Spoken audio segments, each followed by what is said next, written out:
Ар бир өлкөнүн өнүгүүсү дайыма инфратүзүмгө байланыштуу. Коммуникация, байланыш, жолдор экономиканын башкы кыймылдаткычтары.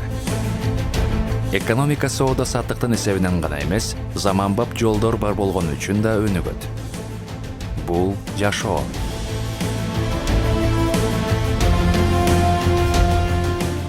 Жетүүгө кыйын болгон аймактардагы жолдор бул чоң жер менен байланыш жана медицина, билим берүү сыяктуу сапаттуу кызматтар. Мындай чоң масштабтагы долбоор өлкө эгемендүүлүк алгандан бери биринчи жолу ишке ашырылып жатат.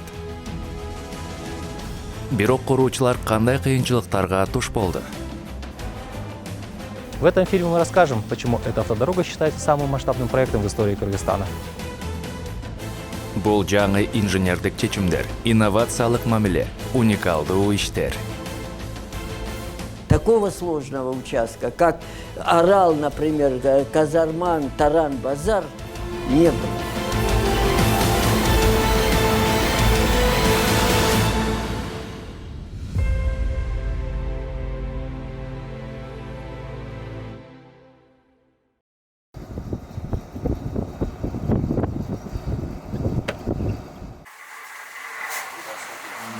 Vay mine, çok rahmat.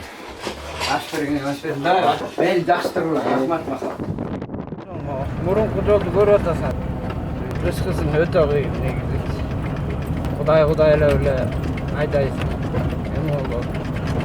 Рыскысын доп кырсык болот, мусулмандар болот, жолдон чыгып кеткен болот.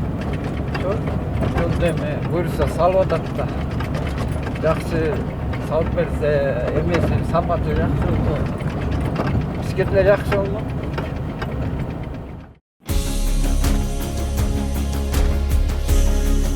Жогорку сапаттагы жолдун зарылдыгын баары жергиликтүү бийликтен баштап жашоочуларга чейин айтып келет. Жашоочулар жолго убактысын короотуудан, аба ырайына байланыштуу жолдордун жабылышынан чарчады. Эски жолдор адамдардын жашоосуна кооптуулук жаратууда.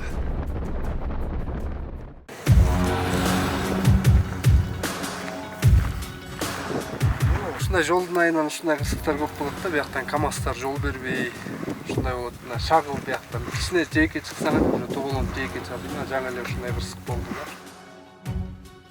Ошондуктан Түндүк-Түштүк жолунун курулушунун аякташын өлкө жарандары абдан күтүп жатат. Республиканын ичиндеги жалгыз ири трасса Бишкек, Ош жолу бүгүнкү күндө транспорт каражаттарынын көбөйүшүнө туруштук бере албай жатат.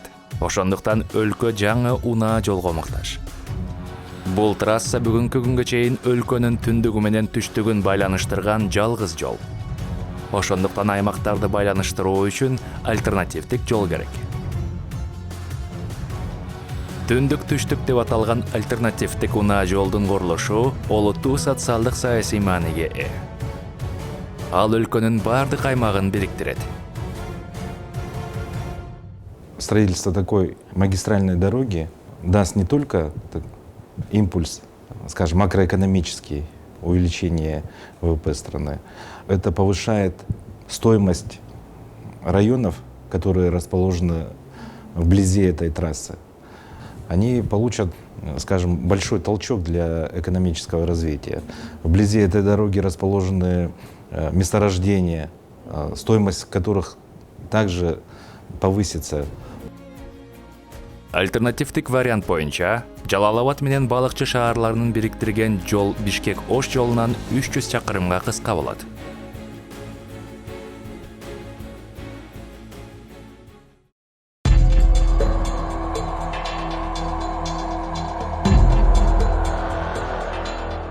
Жолду Капчыгай аркылуу Нарын дарыясынын жээги менен Казармандан баштап Көкөмерен дарыясынын кошулган жерине чейин куруу идеясы Совет мезгилинде эле пайда болгон. Бирок катаал табигый шарт жана рельефтен улам долбоорду иштеп чыгуудан баш тартышкан. Адистер керек болсо изилдөө иштерин да башташкан эмес. Эгемендүүлүктү алгандан кийин гана изилдөө иштерин жүргүзүү тууралуу чечим кабыл алынган. Строящаяся автомобильная дорога север-юг является одной из самых сложных дорог в нашей республике. Основные трудности при проектировании заключались в том, что мы не могли в этот район попасть обычным традиционным способом. И мы вынуждены были прибегнуть к современным технологиям, то есть использовать для составления топографической съемки спутниковые данные. Но при этом, естественно, не всегда эти способы давали необходимую нам точность.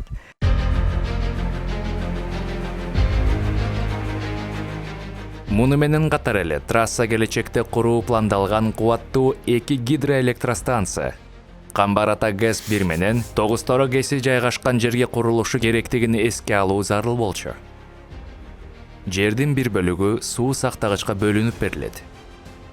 Ошондуктан жолду суу каптап кетпеген деңгээлде куруу керек.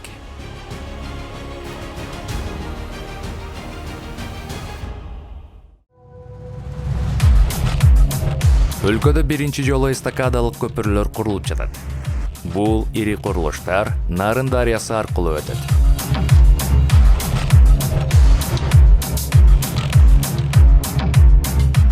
Акыркы 60 жылдан бери биринчи жолу тоннель курулууда.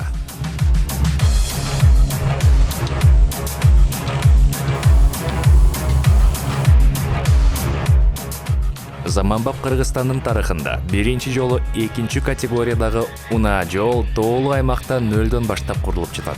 Мунун баары биздин түндүк түштүк деп аталган ири долбоорубуздун борбордук звеносу болуп саналат.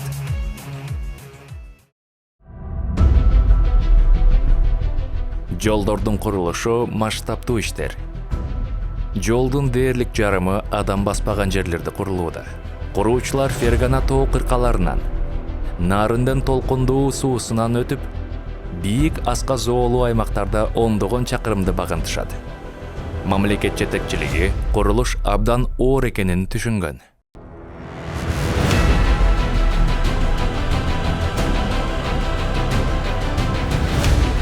Кыргызстанда тажрыйбалуу адистер жетиштүү эмес экени белгилүү болчу.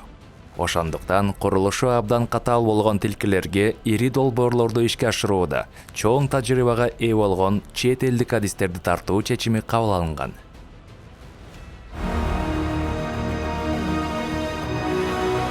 Дүйнөгө таанымал China Road and Bridge Corporation компаниясы 54 өлкөдө иштейт. Ал эми компания Кыргызстанда ишмердүүлүгүн көп жылдан бери жүргүзүп келет. Башкы техникалык адистер биздин өлкөдөгү ишинде көп жылдык тажрыйбага ээ. В течение 18 лет эта компания уже выполнили очень много проектов, они много строят. И они своим успехом уже завоевала признание со стороны правительства Кыргызстана и киргизских жителей. Они внедряют новые концепции проектирования и строительства тоннелей и эстакадных мостов. Они внедряют новые технологии по укладке. Подрядчы курулуш иштери үчүн 700 оор техника Кыргызстандан жана Кытайдан 2,5 миңден ашуун жумушчуларды тартты.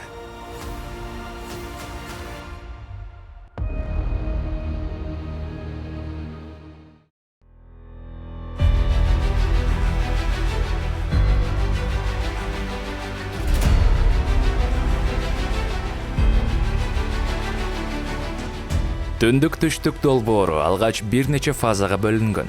Биринчи этап Чаек менен Арал айылдарынын ортосундагы Жалал-Абад шаардан баштап Таран базар айылына чейинки тилкене оңдоодон башталган.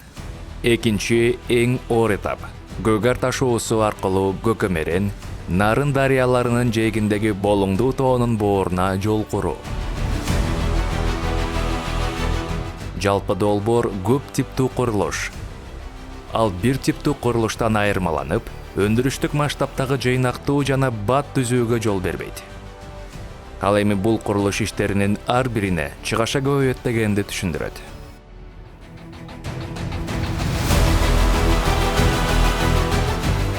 Көп типтүү курулуштарда ар кандай табигый жана инфратүзүмдүк шарттарда ири масштабтуу курулмалар салынат.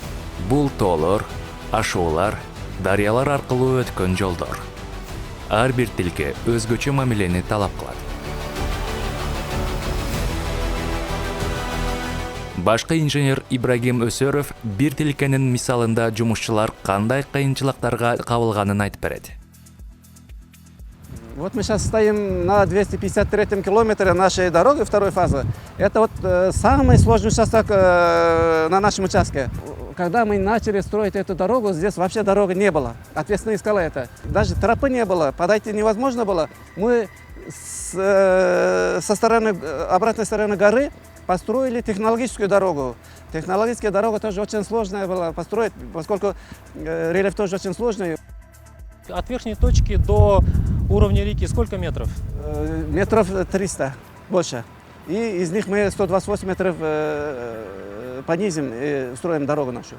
Ну, насколько сложно данный участок, можно сейчас заметить, вот, наблюдав за этим обрывом. Да? Вот вертикальный откос, глубокий самый обрыв. Вот это все очень большое затруднение, большая сложность. Да, вот она. Видели, как вертикальный откос все это ушло, да? Ну, очень сложный участок рельеф. А вот сколько метров сейчас до реки? До реки метров 200 будет сейчас. И вся эта дорога, получается, строилась таким образом. Почему мы вот высоко пошли строить эту дорогу на такой высоте? Вот когда начнут строить здесь, уровень воды здесь поднимется. Поэтому и мы ушли на такую высоту, на такую сложность пошли.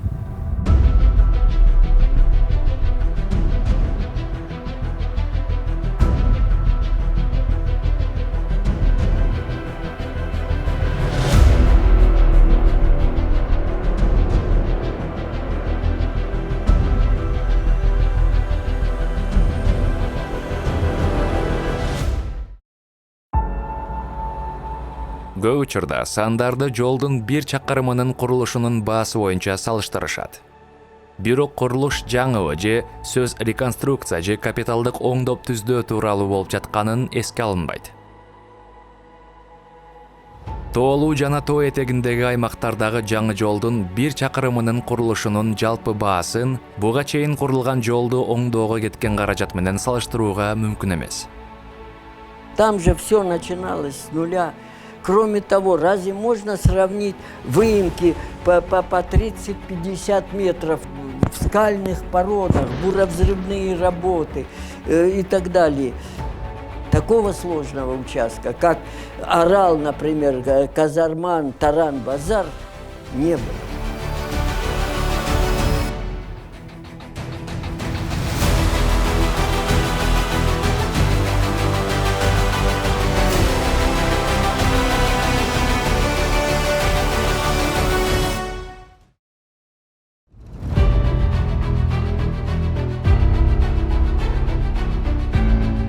Инженерлер тоннель жана эки көпүрөнү да долбоорлоп башташты.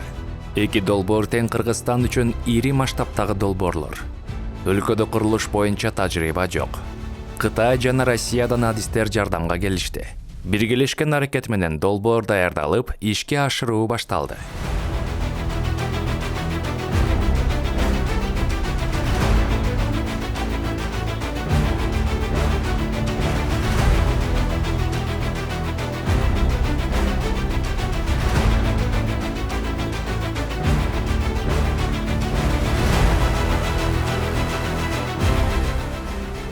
Посмотрите вниз. Сколько метров? Метров 40, наверное, точно будет.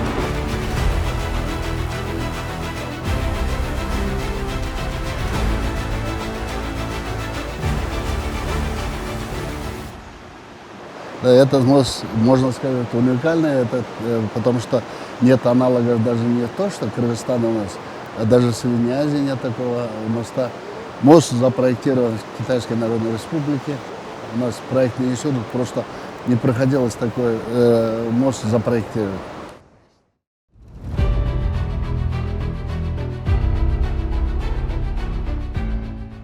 Почему было решено построить именно мосты, не тоннели? Да, вначале рассматривался вариант со строительством тоннелей, то есть не пересекая реку, вот, он должен был проходить по правой стороне реки Нарын. Там планировалось 2 туннеля, строительство 2 туннелей. То есть это именно через эти скалы? Да, вот в этом месте примерно. Но проектировщики, взвесив все плюсы и минусы, посчитали, что оптимально будет построить эстакадные мосты. Насколько было сложно устанавливать опоры? Но мы сталкивались с определенными сложностями. Наибольшая сложность это была вот именно в русле реки.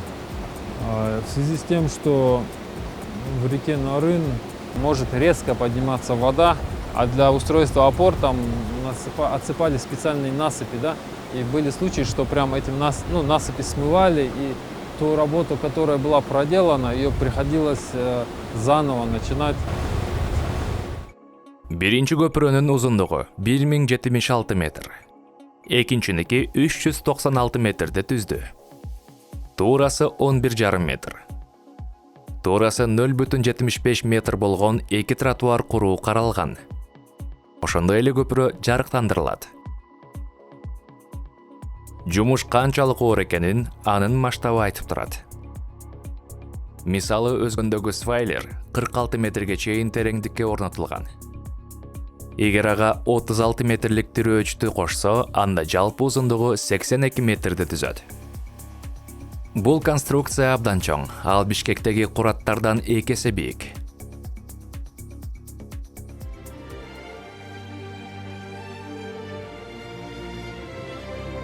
Учурда экинчи көпүрөнүн бетон иштеринин 90% бүттү. Тирек иштер даяр. Бардык бетон устундар коюлду. Унаа жүрүүчү бөлүмүндөгү түзүмдөр, коргоочу тосмолор жана жарыктандыруу калды. Биринчи көпүрөдө бетон иштеринин 70% бүттү. Куруучулар тирек иштерди тургузуп, муну менен катар эле бетон устундар даяр тирек иштерге бекитилип жатат. Бетон устундарды монтаждоо жоопкерчиликтүү процесс. Бул жерде тактык талап кылынат. Бетон устундар атайын даярдалган жерде жасалат. Аларды курулуш жүрүп жаткан жерге 2 бөлүктөн турган атайын унаа менен жеткиришет. Монтаж жасалган жерде 180 тонна жүктү көтөрүүгө жөндөмдүү болгон кран орнотулат. Ал 20, 30 жана 40 метр аралыкка ылайыкташтырылган. Кран темир остонду узунунан да, туурасынан да белгиленген жерге орнотууга жөндөмдүү. Ар бир бетон устун уникалдуу. Алардын узундугу 20 метрден 40 метрге, ал эми көлөмү 150 тоннага чейин жетет.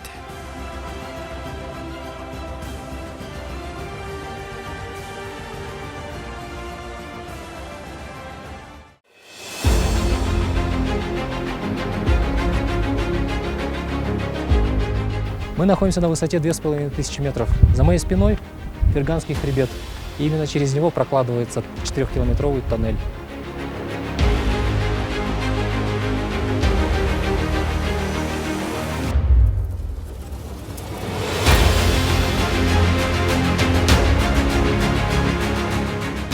Дагы бир кыйынчылык — тоннельди Фергана кыркасы аркылуу бурголоо. Анын узундугу 4000 метрдей. Тоннель деңиз деңгээлинен 2520 метр бийиктикте жайгашкан. Ал өлкөдөгү эң чоң тоннель болот. Төө ашуудагы тоннельден узуныраак жана кеңирээк.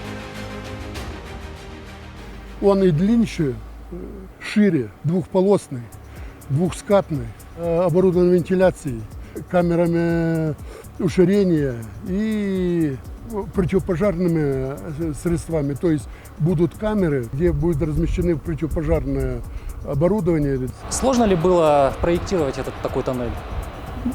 Сложно. Сложно. Дело в том, что у нас тоннель проходит через Ферганский хребет.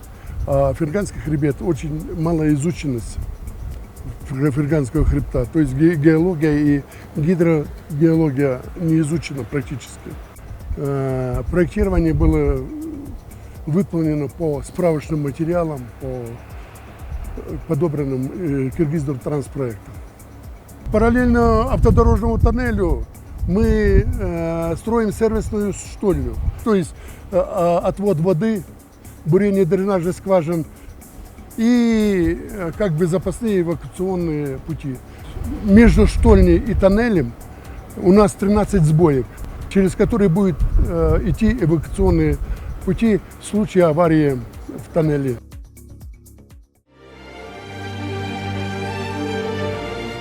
Кыйынчылыктарга карабай, бул тоннель заманбап жана коопсуз. Ошондой эле акыркы жылдардагы масштабтуу курулмалардан болоруна убада беришүүдө.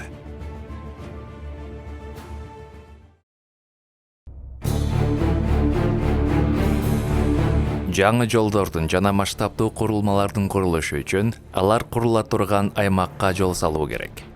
Бул технологиялык жолдор деп аталат. Алар биринчиден техникалар жана куруучулар оңой өтүшү үчүн, экинчиден буга чейин жол болбогон жерлерге жетүү үчүн колдонулат. Бул жол курулушундагы система үзгүлтүксүз жумуш болуш үчүн зарыл материалдарды жеткирүүдө маанилүү.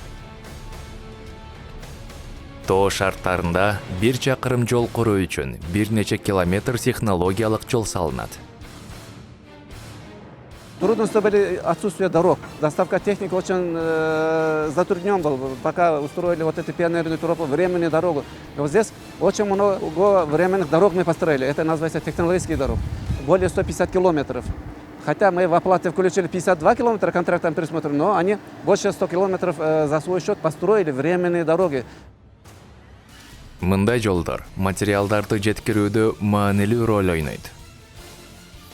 Күн сайын миңдеген тонна жүк жеткирилет. Өз милдеттерин аткарып, оор жумуштарды жеңилдеткенден кийин бул жолдор жоголот.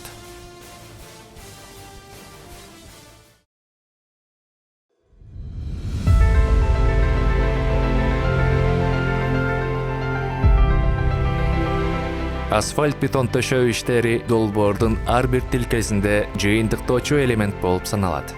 Түндүк-түштүк унаа жолунун долбоору үчүн шагыл мастикалык асфальт бетон каралган. Кыргызстандын аймагында асфальттын бул түрү биринчи жолу түндүк-түштүк жолунун курулушунда пайдаланылды. Это более новый вид асфальтобетона, который разработан в Германии. Эксплуатационные параметры данного вида асфальтобетона намного выше, чем обычный асфальтобетон.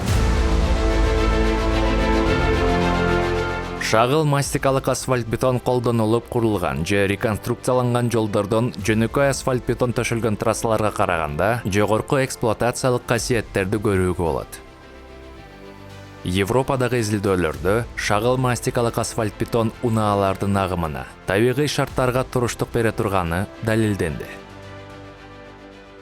Сейчас строительство идет именно вот в более климатически сложном, суровых условиях. Это в районе села Казарман, там перевальные участки или вот, где дождевые, снеговые воздействия больше. Там рекомендовала данный вид асфальтобетона прекрасно.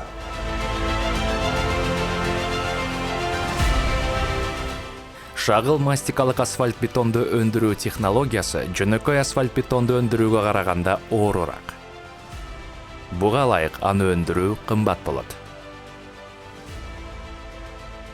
Түндүк-түштүк долбоору көп типтүү курулуш. Ошондуктан өзүнө асфальт бетон төшөөнүн түзүмүн гана эмес, көпүрө жана тоннелдин курулушун камтыйт. Бул үчүн материалдарга көбүрөөк лабораториялык талдоолорду жүргүзүү зарыл. Как вы знаете, основой любого производства является качество, а чтобы контролировать качество, обязательно нужна лаборатория. Курулуш лабораторияларында материалдардын стандарттарга жана долбоордун талаптарына ылайык келүүсүн текшерүү үчүн сыноо жана талдоолор жүргүзүлөт. Мисалы бекемдиги, сүрүлүшү же суукка туруштук бергени, шагылда, кумда, асфальт бетонда, арматура жана башка материалдардын баары текшерилет. Түндүк-түштүк унаа жолунун курулушунда жумушту оптималдаштыруу үчүн подрядчы ишти эл аралык стандарттар менен жүргүзүү үчүн ар бир тилкеге кымбат жабдыктар менен жабдылган лабораторияларды түзгөн. Бул сыноо иштерин өткөрүүгө кеткен убакытты кыскартты. Жумушчулар пробаларды убакыт кетирип, Бишкекке же жакынкы өлкөлөргө жеткирген жок. Мисалы, климаттык камералар. Бүгүнкү күндө Кыргызстанда андан башка мындай жабдык жок. Бул жабдык бетондун үлгүлөрүн суукка чыдамдуулугун тоңдуруу же эритүү ыкмасы аркылуу сыноого мүмкүнчүлүк берет. Камерадагы температура 50 градуска чейин түшүрүлөт.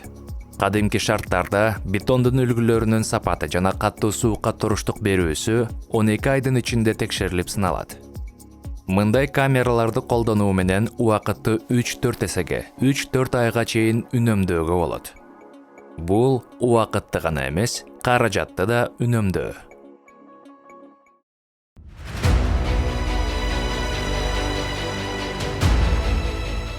Жалпы долбоор санак жеткис инженердик чечимдер. Подрядчы курулуш иштерин долбоорго ылайык гана жүргүзүп жатат. Буга карабастан курулуштун жүрүшүндө кээде күтүлбөгөн учурлар болуп, курулуш процесси кармалып калат. Мындай учурларда чечим кабыл алуу үчүн убакыт керек.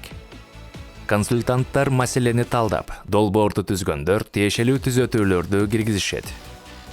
Муну менен катар эле тезирээк чечим кабыл алуу үчүн подрядчы башка өлкөлөрдө колдонгон тажрыйбасы аркылуу жардам берет. Мындай учурлар буйрутма берүүчү менен подрядчынын курулушта стандарттары ар башка болгон үчүн жаралышы мүмкүн. Көбүнчө подрядчы айрым тилкелерди өз эсебинен жасайт. Ошондуктан подрядчы компаниянын өкүлдөрү айрым учурларда подрядчы менен буйрутма берүүчүнүн, долбоор түзгөндөрдүн, консультанттардын жана башка көзөмөл уюмдарынын ортосунда тобокелчиликтер боюнча жоопкерчиликти бөлүштүрүү керек деп эсептешет. Мындан тышкары инфратүзүмдүн шарттары, оор техниканы, жабдыктарды жана курулуш материалдарды жеткирүүдө логистиканын татаалдыгы да кыйынчылык жаратат. Мисалы, тоннелдин курулушу тоолуу аймакта ондогон чакырым жол салынгандан кийин гана башталды. Аз изилденген аймак жана маалыматтардын жоктугу жумушчулардын ишинин кармалышына себеп болду. 2018-жылы көзүндө жумушчулар түндүк тарапта иштеп жатканда тоо тек курады. Ураган жерден суу агып, көрүлгөн чараларга карабай, жумушчулар 1 жылдан кийин дагы суунун агымын токтото албай жатышат. Было совпадение, это было 4 ноября. Как раз подошли к месту разлома, сходит лавина, сломала опоры высоковольтные, оборвала кабель, который подходит к тоннелю, обесточила тоннель и штольню. И поэтому ребята прекратили работы, давай откапывать все, восстанавливать. Только восстановили, сходит 2-я лавина и 3-я лавина. И они, приостановили все работы. Недавно было совещание здесь, нашли сейчас самую современную технологию, которую применим для закрепления этого вывала. Вот вы видели, типа пены. То есть она, во-первых, мгновенно схватывается и закрывает все поры. Мощное оборудование, которое закачивает ее. Вот мы уже этот вопрос решаем. Түндүк түштүк долбоору бүткөндөн кийин эмне калат?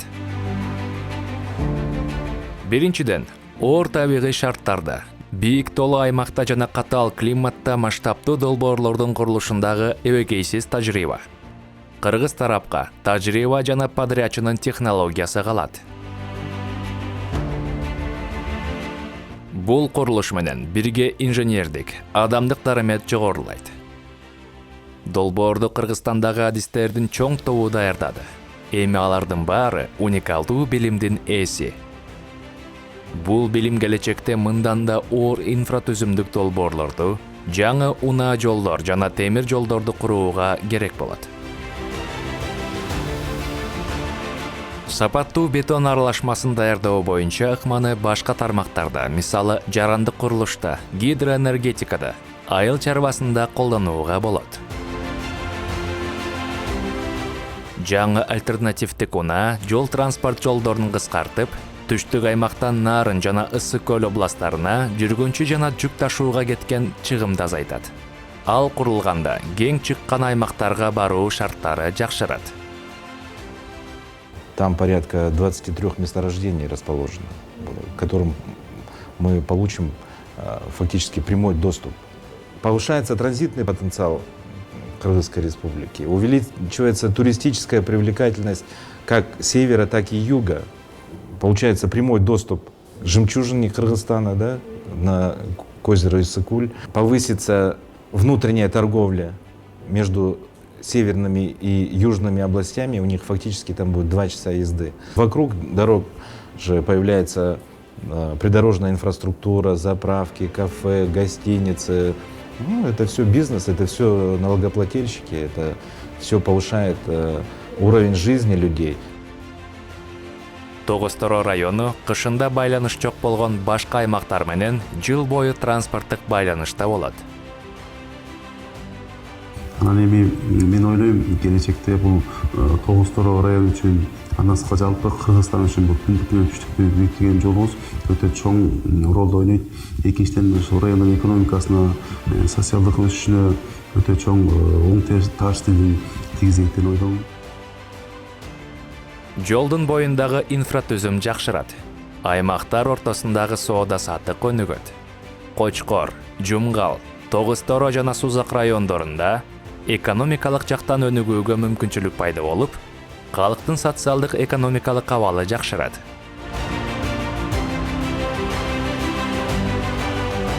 Жолдун курулушу эл аралык жана ички туризмди өнүктүрүүгө өбөлгө түзөт. Жылдан жылга туристтердин саны көбөйүп келатат. Ошончолук кайра сапат да жакшырыш керек. Ошондуктан биз өздөрүнүн түшкөн доходду өздөрүнө аракет кылып, ушул боз үйдү жасап, тапчан жасап, жана башкаларды кылып өздөрүнүн талаптарына жетишип келатабыз. Буюрса жакшы. Jam, Homs bread.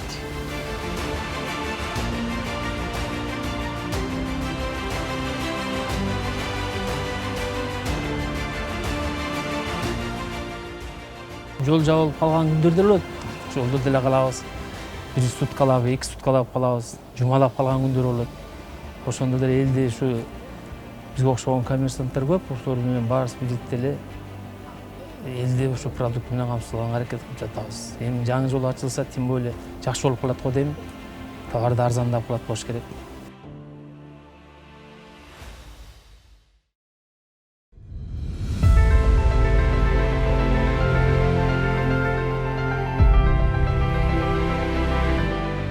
Катаал табигый климаттык шарттардагы түндүк-түштүк унаа жолунун курулушу $1 миллиард ири долбоорлордун катарына кирет. Каражаттын негизги бөлүгүн $700 миллион Кытайдын өкмөтү бөлүп берген. Коңшу өлкө долбоорго маанилүү технологиялык, каржылык жана интеллектуалдык колдоо көрсөттү. Жолдун курулушуна Кытайдан жана Кыргызстандан миңдеген адистер иштеп жатат.